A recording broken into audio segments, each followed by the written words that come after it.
At Winterfell, Sansa Stark visits her family's crypts beneath the castle. She stops at the tomb and statue of her late aunt, Lyanna Stark, and discovers the feather that Robert Baratheon had placed there years earlier during his visit.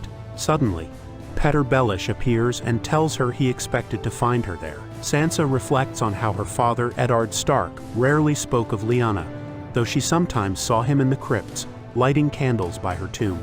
Though Sansa never met Lyanna, who died before she was born, she mentions that people often described her aunt as beautiful. Littlefinger recalls seeing Lyanna Stark years ago and admits she was as stunning as the stories claimed.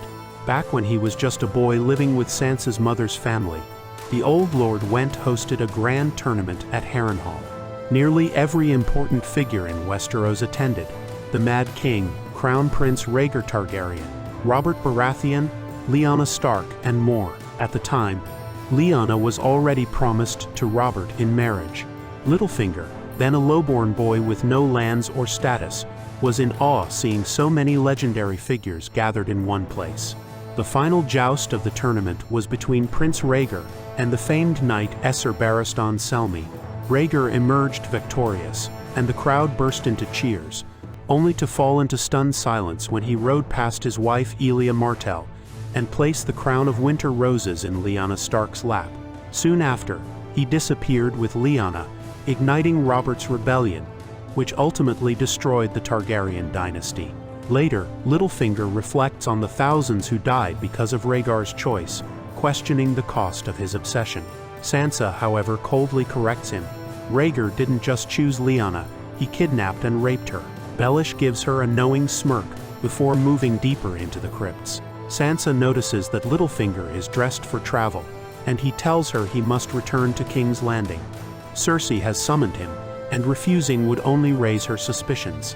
This means Sansa will be left alone with the Boltons, but Littlefinger reassures her with his plan. Stannis will soon have to attack the Boltons before winter makes movement impossible.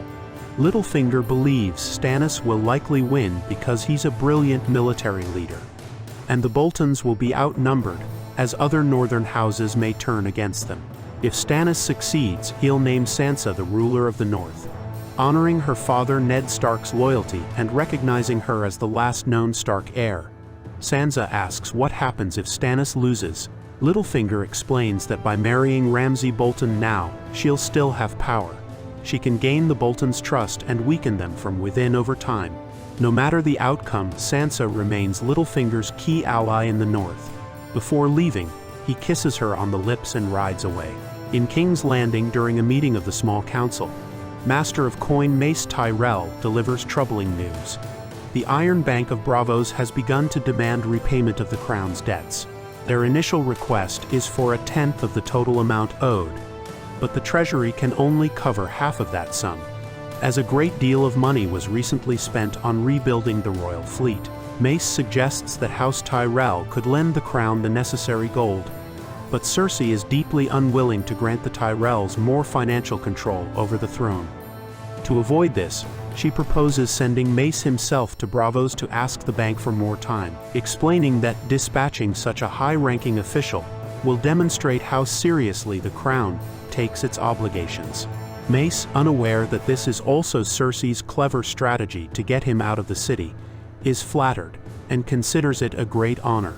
He also agrees when she insists Esser Meryn Trant of the Kingsguard accompany him as a protector. After Mace leaves, Grand Maester Pycelle complains bitterly that the small council is becoming too small, with only himself, Cersei, and her loyal follower Qyburn remaining in the capital. Cersei coldly replies that in her opinion, it still hasn't become quite small enough.